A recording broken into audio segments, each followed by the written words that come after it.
pessoal, tudo bem? Vamos, continuar aqui com o nosso último assunto da nossa revisão. Então vamos falar um pouquinho sobre tecidos de condução, tá? Rapidamente, para que a gente possa dar prosseguimento então aos nossos estudos, tá certo? Então, tecidos de condução. Condução de quê? De água, né? E sais minerais das raízes para a parte aérea da planta. Então, a raiz, então, das raízes para a parte aérea das plantas, né? Então, a raiz vai captar água e sais minerais do solo e vai mandar para a parte aérea. E na parte aérea, nós temos as folhas que vão fazer a fotossíntese. Então, as folhas fazem fotossíntese, então vou botar aqui fotossíntese, né? E vão mandar os compostos dessa fotossíntese para o restante da planta. Então, vai ir para caules, raízes e folhas jovens, tá? A gente vai comentar sobre isso depois. Então, essa condução, né, é feita por vasos especiais ou vasos específicos que são responsáveis por essa condução. Então, o transporte de fotoassimilados, né, o transporte do que é produzido pelas folhas, é responsabilidade, então, do floema. E o transporte de água e sais minerais da raiz para a parte aérea das plantas, então para o caule e para as folhas, é responsabilidade do xilema. E aí a gente conversou, né, que em plantas que têm apenas crescimento primário, né, então elas vão apresentar floema e xilema primários.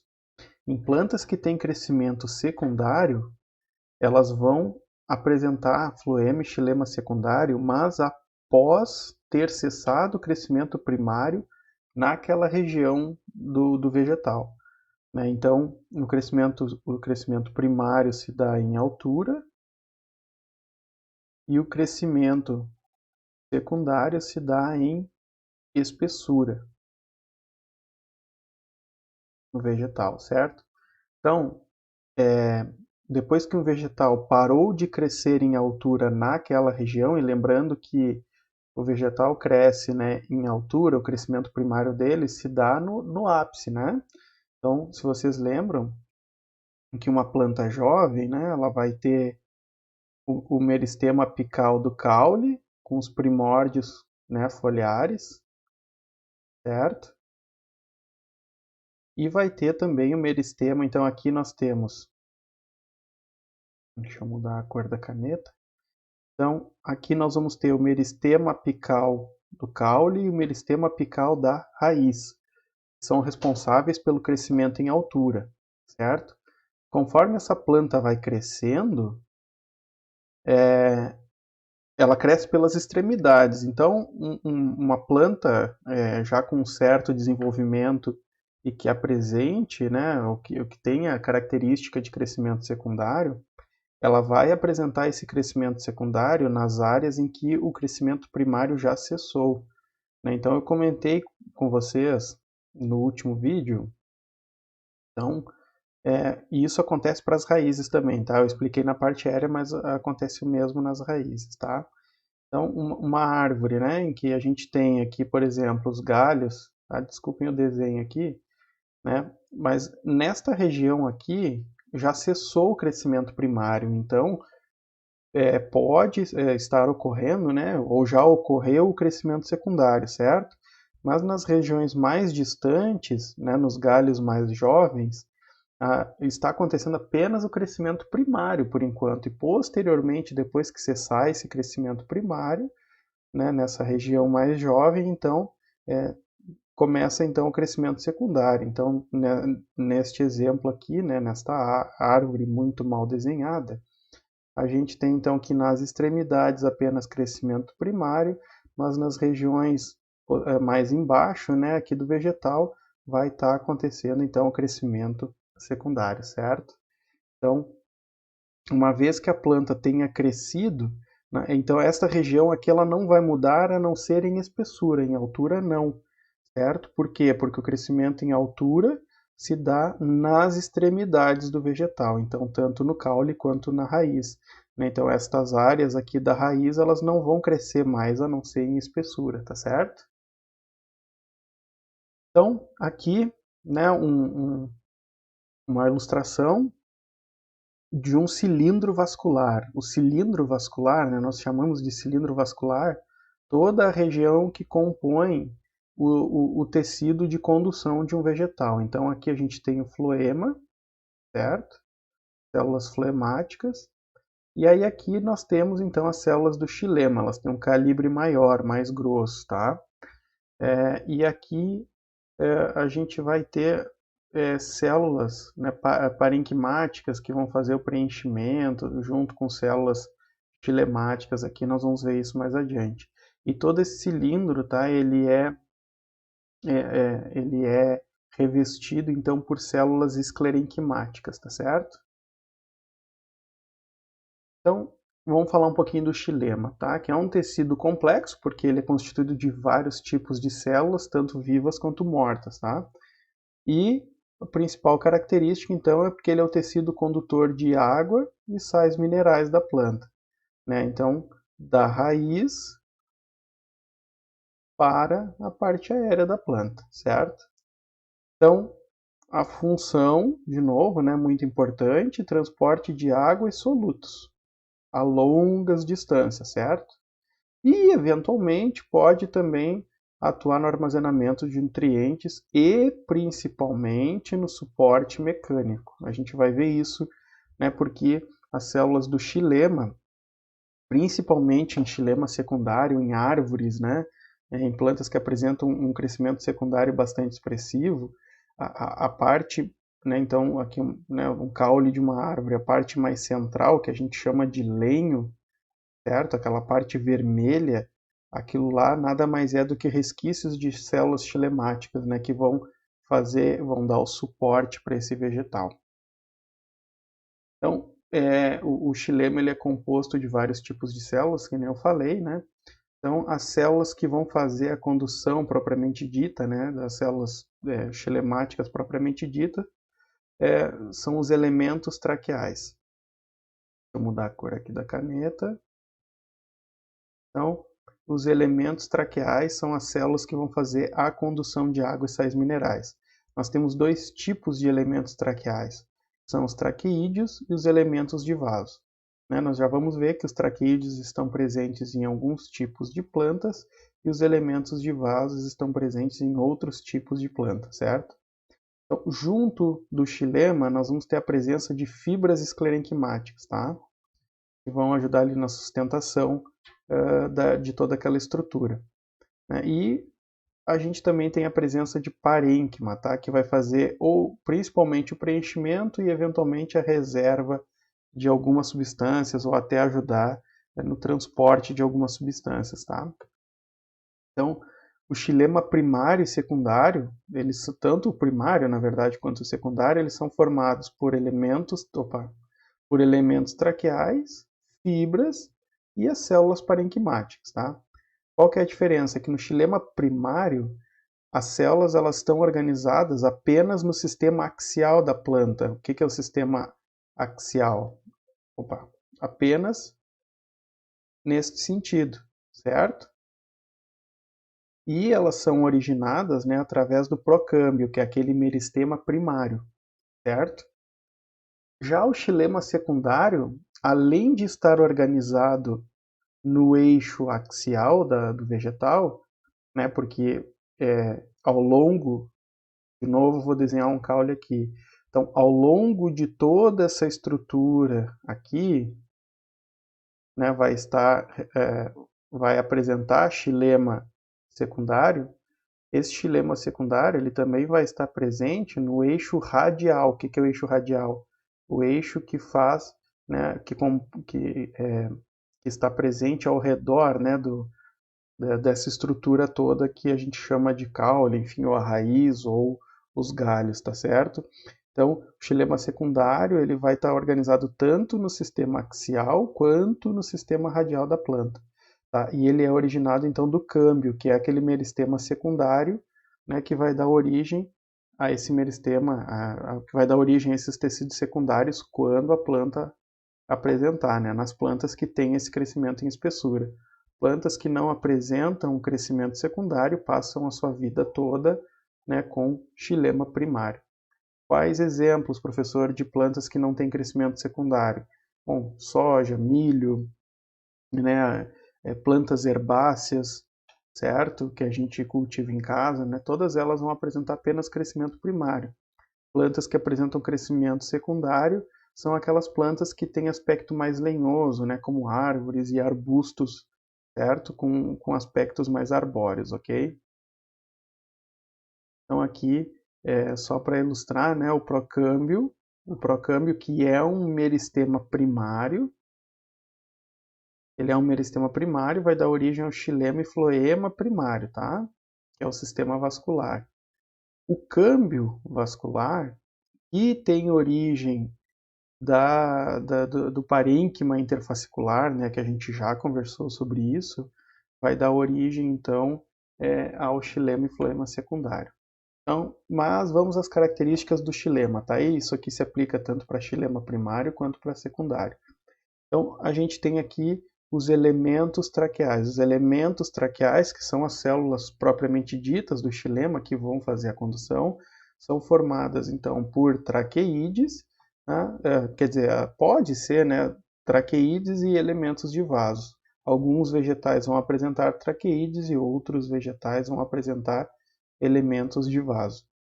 Então, como características, são células alongadas que possuem, tá? Então, as células do xilema possuem parede secundária, normalmente bastante espessadas, e vão apresentar muitas pontuações. O que são pontuações?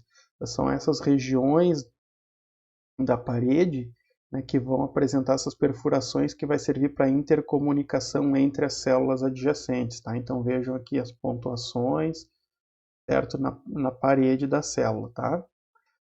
Regiões da parede da célula onde não ocorre formação de parede secundária. Logo no início da ontogênese da célula, ela vai apresentar apenas parede primária, né, quando ela é uma célula jovem. Conforme ela vai amadurecendo, né, vai havendo a deposição de parede secundária. E nessas regiões de pontuação, então, não há deposição de parede secundária, formando esse campo de pontuação. Tá? Então, que facilita o transporte entre os elementos traqueais e outras células. Então, aqui estão representadas as pontuações, ok? Aqui em vermelho aqui não ficou legal para ver, né, mas acho que vocês conseguiram acompanhar aqui e aqui, ok? Então, falar um pouquinho sobre os traqueídeos, tá? Que é o primeiro tipo de células, tá?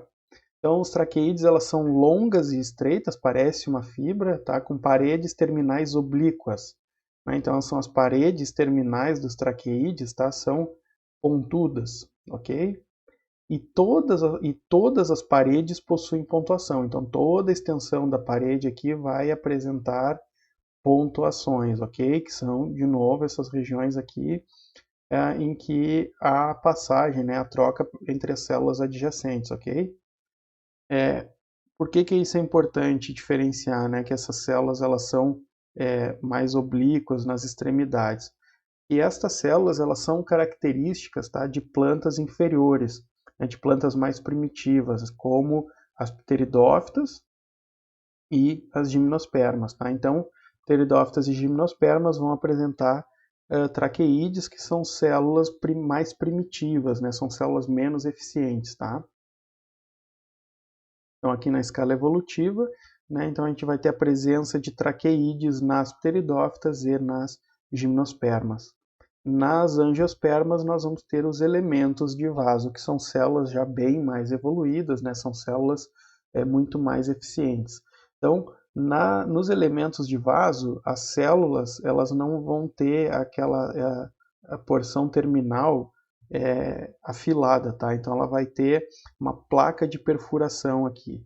E esses elementos de vaso eles vão se interconectar por essas extremidades, formando verdadeiros tubos, certo? Então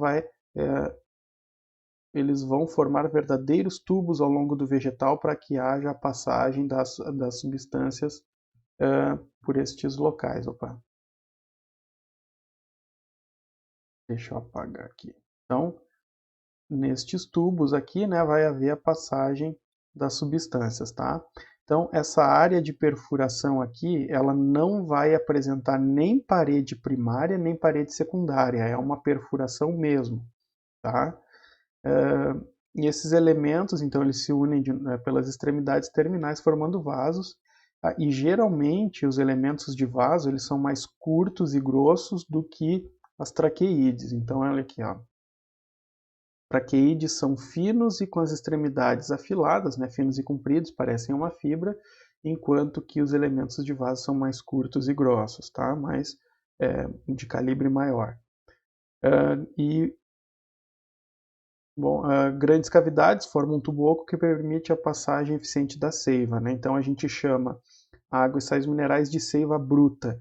Por que bruta? Porque a planta retira da próprio solo, tá? Então a gente chama de seiva bruta. Então, o xilema, então, ele é responsável pela condução de seiva, até vou anotar aqui, bruta, ok? Então, os elementos de vaso também vão apresentar esses campos de pontuação, assim como nos traqueídeos. Além disso, vão ter as placas de perfuração, certo? Alguns elementos de vaso vão apresentar uma conformação diferente, tá, dessas placas de perfuração. Tá? E isso a gente vai levar, né, a classificação de diferentes tipos de elementos de vaso.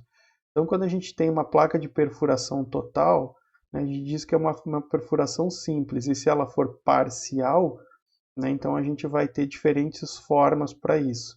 Então, a gente pode ter uma placa de perfuração anelar, né, que vão formar tipo anéis, reticulado, escalariforme, uma mista, né, pode ser com outros tipos, e a simples, que é a perfuração total, certo? Não confundam esses nomes, porque a gente vai ver esse tipo, essas nomenclaturas para a deposição de parede secundária nos elementos, nas células do xilema, certo?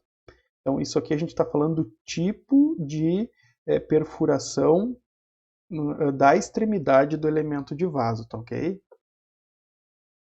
Agora, quanto à deposição de parede secundária ao longo das células dos elementos traqueais, a gente pode ter uma deposição anelar de parede secundária, então a gente vai ter aqui, aqui está cortado, né, ao longo, mas se a gente pudesse fazer um corte assim, vocês veriam, tá? Se a gente pudesse fazer esse corte, vocês veriam que são regiões em que há deposição de parede secundária, e aqui nós temos apenas parede primária, certo?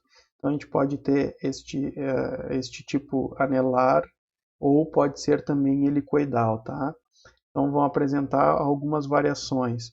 Então, durante o crescimento, a parede secundária ela vai ser depositada em diferentes formas. Esses dois tipos, anelar e helicoidal, né, que é pouca deposição de parede secundária, né, vai permitir com que a célula ela possa se estender. Então, em regiões jovens da planta, né, nas extremidades mais jovens, as células do xilema vão apresentar esse tipo aqui de deposição, esses dois tipos, porque vai permitir com que a célula se alongue, permitindo então com que haja o distendimento do órgão, tá? Até que ele cesse o seu crescimento em comprimento, tá? Então vai permitir aqui o crescimento, vai permitir o crescimento em tecidos jovens, suprindo de água e sais minerais as partes jovens da planta. Então aqui, né, de novo, a deposição anelar e helicoidal. Já quando a gente tem uma deposição maior de parede secundária, né, quando ela é mais extensa, cobrindo maior parte da parede primária, a gente vai ter principalmente 3 padrões, tá, para essa deposição. Né? Então, o escalariforme, reticulado e o pontuado, que agora a gente vai conversar. Esses três tipos aqui estão presentes em células do xilema de regiões mais velhas, tá? Ou de regiões que já apresentaram, já terminaram seu crescimento, seja independentemente se a planta vai ter crescimento secundário ou não. Então, o escalariforme, né, vai ter a maior parte da área do elemento de vaso coberto por parede secundária, certo? Então, tendo apenas estes campos aqui, né, essas regiões sem deposição.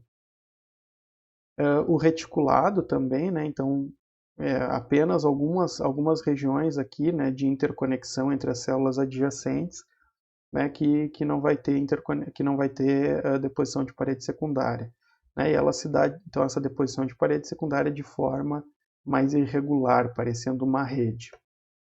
E o pontoado, então, fazendo a formação de pontuações, tá? É o tipo de deposição em que há maior quantidade, né, o maior recobrimento da parede primária por parede secundária, certo?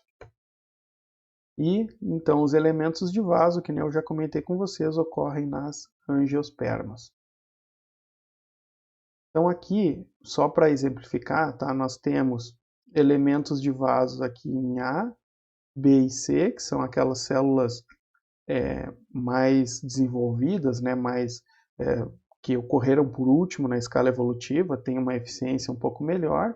Aqui nós temos um traqueide, que é um elemento de vaso, que é uma célula crivada também, desculpem, uma célula xilemática, né, mas que está presente lá nas pteridófitas e gimnospermas. E aqui, né, para exemplificar, nós temos as fibras, tá, em E e F. Então, ambas as células do xilema, tá, vão possuir deposição de parede secundária de diferentes formatos. Então, ambas vão apresentar aqui esses reforços anelar, helicoidal, enfim, tá? Ambas as células vão apresentar esse tipo de deposição de parede secundária de diferentes formatos. Tá? Mas apenas os elementos de vaso vão possuir as placas de perfuração, ok? E de novo, aqui é anelar, helicoidal, certo? Os diferentes tipos aqui de deposição de parede secundária. E aí, de novo, né? Então, as angiospermas, as células condutoras do xilema chamam-se elementos de vaso, que vão apresentar, então, essas perfurações na parede terminal. Em gimnospermas e pteridófitas são os traqueídeos, tá? Que não são perfuradas nas extremidades. Então, as traqueídeas, elas são mais primitivas, são células mais longas e não possuem a perfuração. E os elementos de vaso são células mais evoluídas, tá? São mais curtas, com diâmetro mais largo, uma parede terminal mais inclinada, né? E vão possuir essas placas de perfuração. Então, aqui a ontogênese, né? A formação, como que se dá a diferenciação de uma célula do procâmbio para formar, então, um elemento de vaso. Então, aqui uma célula indiferenciada, né? Ela só está alongada, tá? Mas vai ser uma célula com núcleo, com vacúolo, né? E aqui ela tem ainda, né? As células estão divididas. Conforme as células vão se desenvolvendo, né? Vai havendo a intumescência dessa região aqui, né? E a perda dessa parede até que se forme aqui, na verdade que não se forme nada, né? Então fica um tubo oco, né? Além disso, o núcleo degenera, né? E o citoplasma da célula vai morrendo. Por que vai morrendo? Porque isso aqui precisa virar um tubo de passagem. E como há uma grande deposição, um grande espessamento da parede secundária, essa célula acaba morrendo, certo? Além disso, nós temos aqui dois tipos de xilema, tá? De xilema primário. Então, nós temos dois tipos de xilema primário que vão ocorrer em momentos distintos do desenvolvimento do vegetal. Né? Então, nós temos o protoxilema, e aí proto é primeiro, tá? O que vem primeiro. Então, o que é o protoxilema? Então, vão ser células xilemáticas que vão se diferenciar primeiro, né? Então, elas vão adquirir parede secundária lignificada de forma precoce, e normalmente vão apresentar menor diâmetro. Então, são aquelas células do xilema mais jovens, das partes mais jovens do vegetal, que vão apresentar aquele tipo de deposição de parede secundária anelar ou helicoidal, né, que permita então que essa célula seja distendida, para permitir então o alongamento do órgão, tá, em comprimento. Então, nestas regiões mais jovens vai haver a presença principalmente de protoxilema.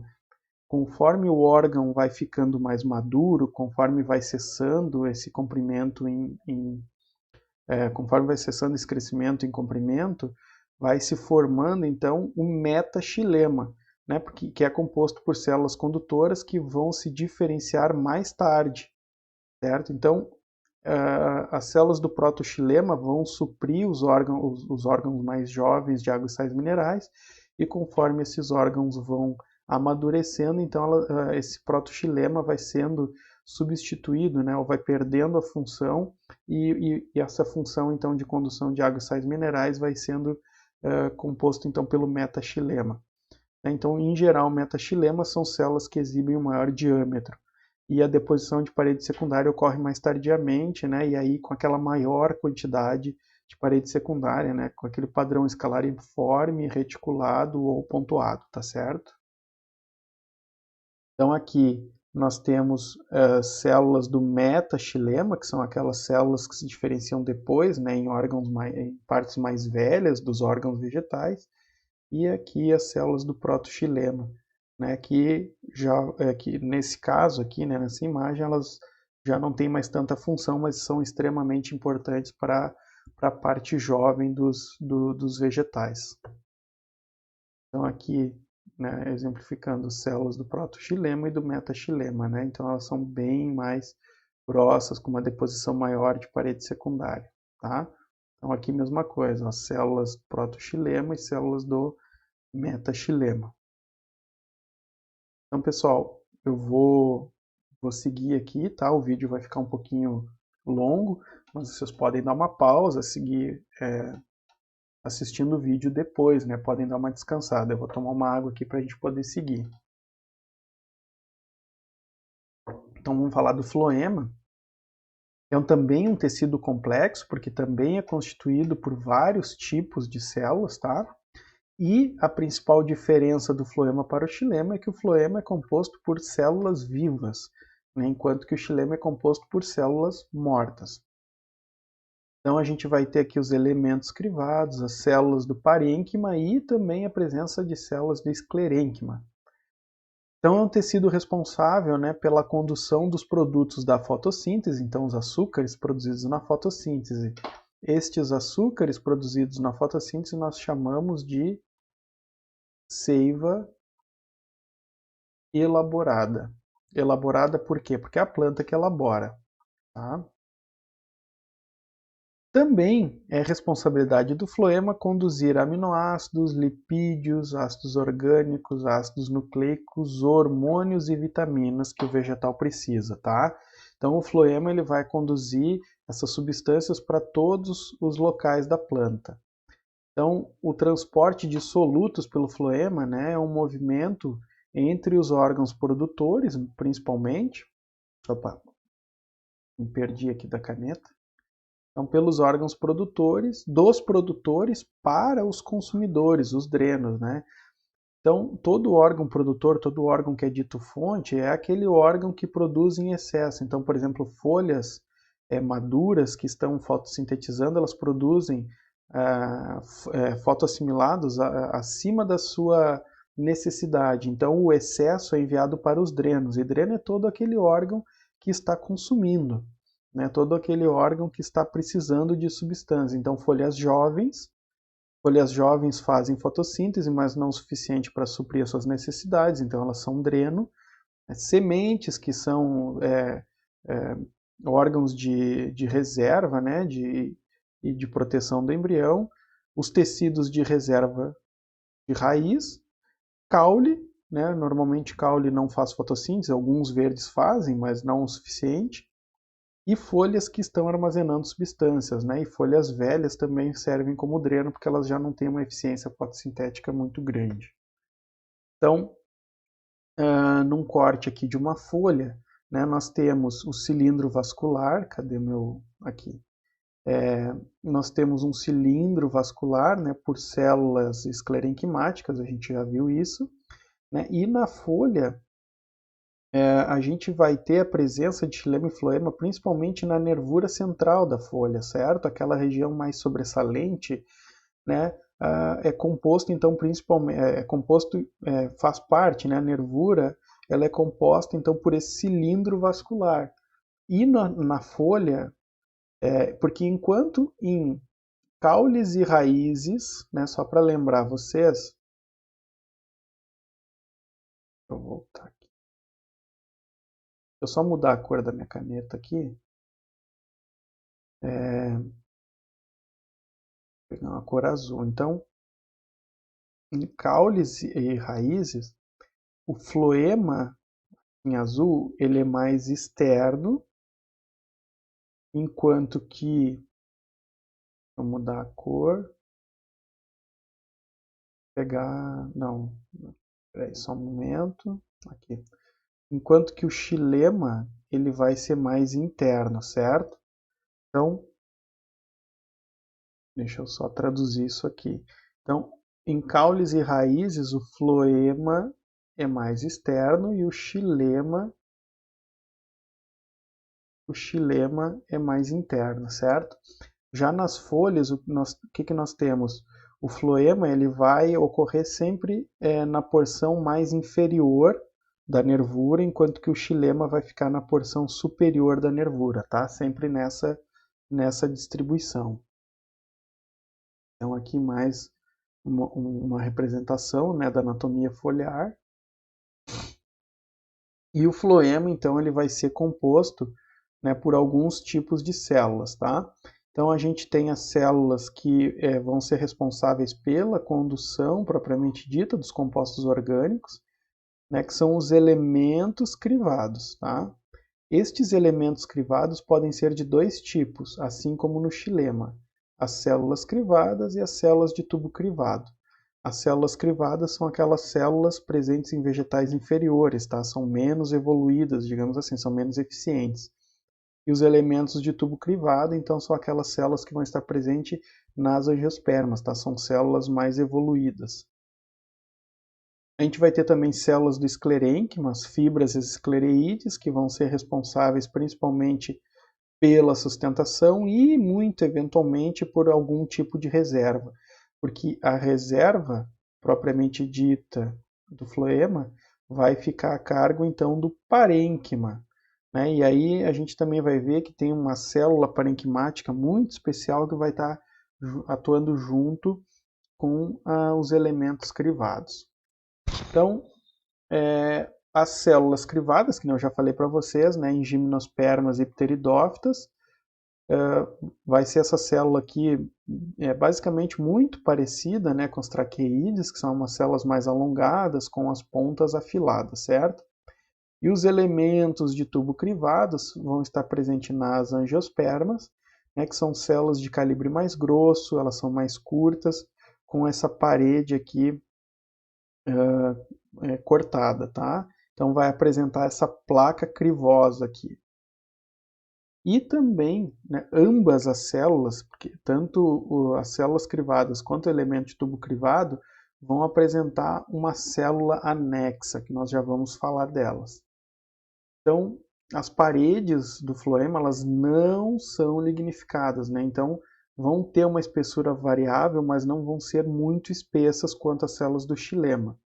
Então, além disso, o floema, em geral, ele é mais estreito que os elementos condutores do xilema, e principalmente o floema secundário do caule e da raiz ocorre em menor proporção do que o xilema.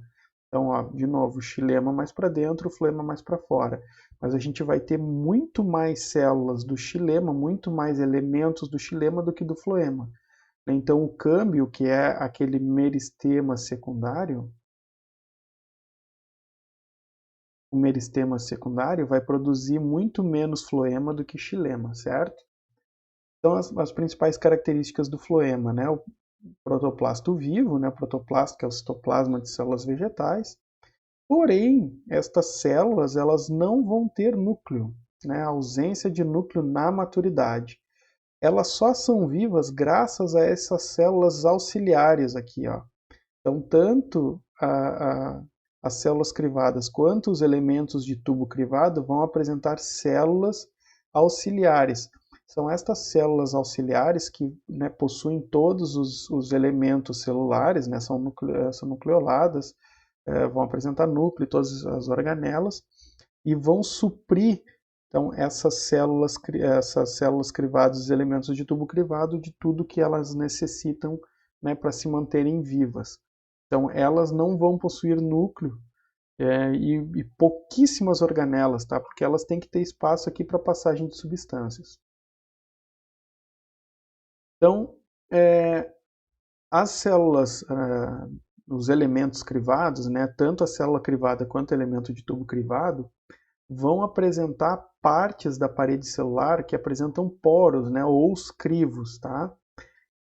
Qual que é a diferença dos traqueídeos das células do xilema? Que as células do xilema apresentam campos de pontuação, que são perfurações, tá? Basicamente sem barreira nenhuma para passagem de substâncias. Aqui não. Aqui nós temos poros, esses crivos, tá? Que são atravessados por filamentos do citoplasma, que vão ligar um citoplasma ao outro. Então, este citoplasma está ligado a este por estes crivos aqui. Basicamente, por retículo endoplasmático rugoso. Tá? Por que retículo endoplasmático rugoso? Se vocês lembrarem lá da citologia, é ele que é o responsável pelo envio de substâncias, principalmente, né? Quer dizer, não só o rugoso, né? Porque o rugoso produz proteínas, mas o retículo endoplasmático liso, na verdade, é o que faz essa interconexão, é o que envia substâncias, né, de um lugar para outro ali na célula. Né? Então, nestes crivos aqui, a ligação entre estas regiões de citoplasma aqui é feita, então, pelos retículos, certo? E é por isso que a gente não chama isso de campo de pontuação, e sim crivo, que é diferente daqueles campos de pontuação lá das células do xilema. Então vejam aqui a parede celular aqui, ó, e aqui um crivo. E isto aqui é tudo retículo endoplasmático, ó, tudo retículo endoplasmático que está interconectado aqui nestes crivos, certo? Eles passam por estes crivos aqui e fazem a conexão entre as células. Então aqui a representação de um elemento de tubo crivado, que são as células das angiospermas, vão apresentar então essa placa crivada aqui, ó. Eu já vou comentar com vocês, tá, que essa placa crivada aqui vai apresentar deposições de umas proteínas aqui que a gente já vai conversar. Tá? Então vai haver a passagem aqui por essa placa crivada das substâncias, né, dos fotoassimilados.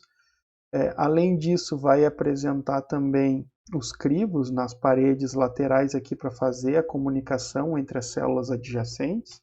Então vejam aqui, ó, aqui nós temos o retículo, né, e faz a conexão aqui nos crivos de uma célula a outra.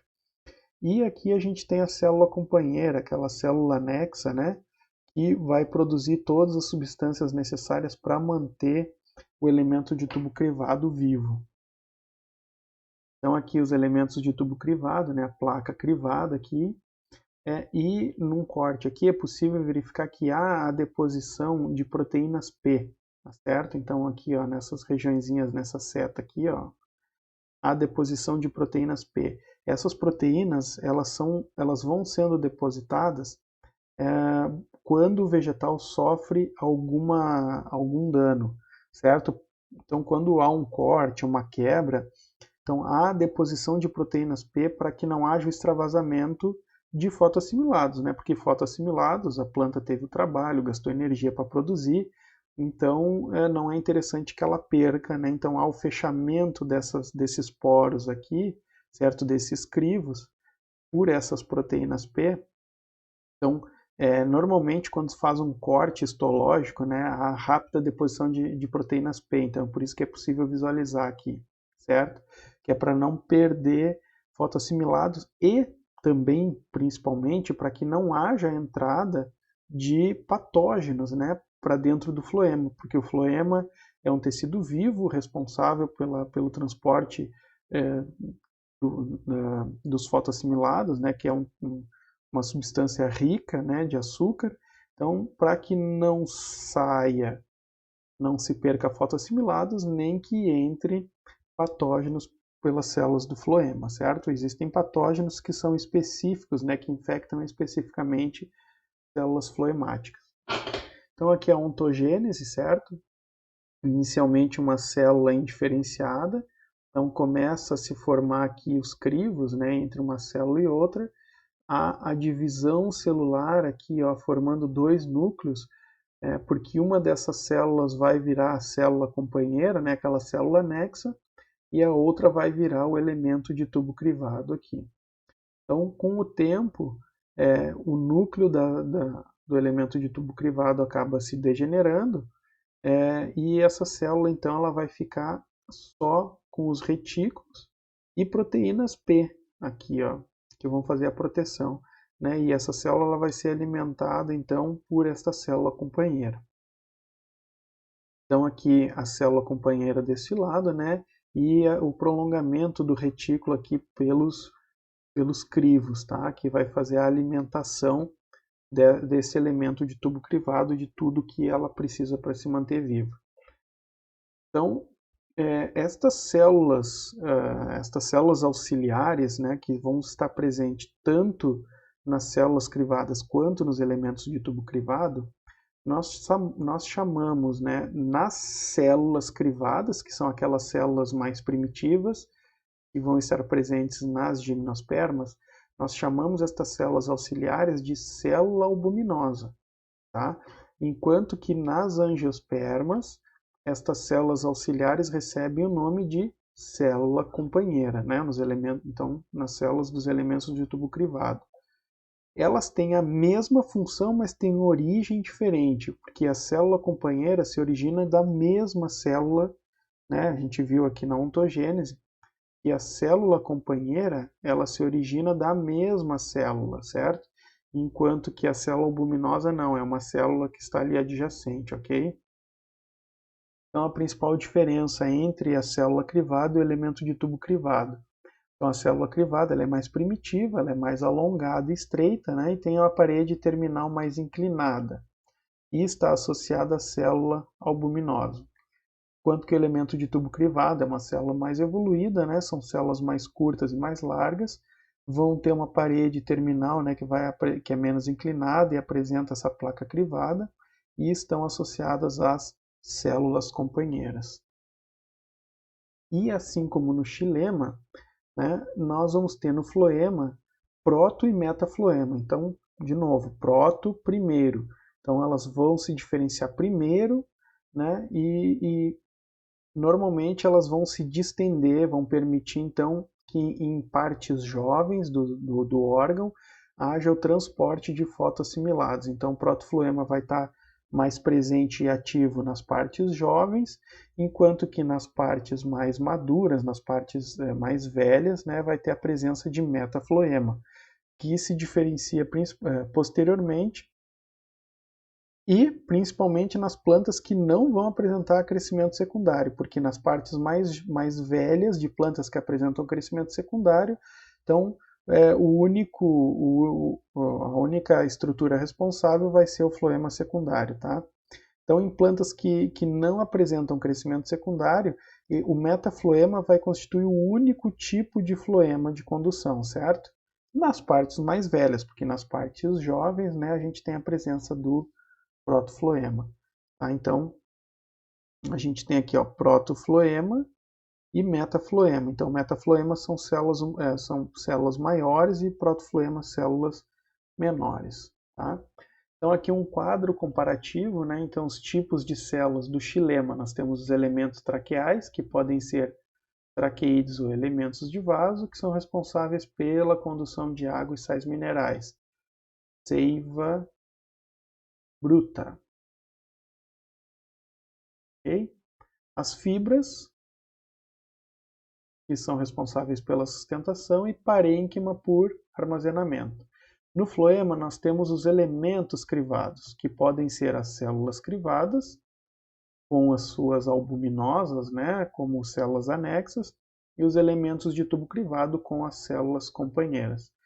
São responsáveis por transporte de seiva elaborada,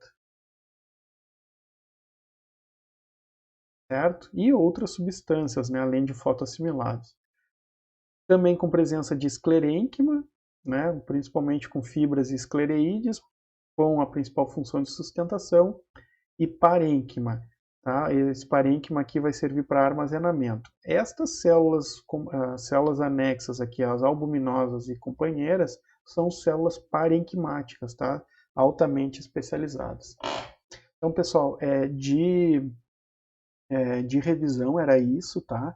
Então foi isso que eu postei, a gente começou a ver lá ainda quando a gente estava com atividades presenciais, e durante as atividades remotas, né, eu postei esse material, então eu fiz rapidamente aqui uma revisão, né, uma explicação mais de forma mais dinâmica, tá?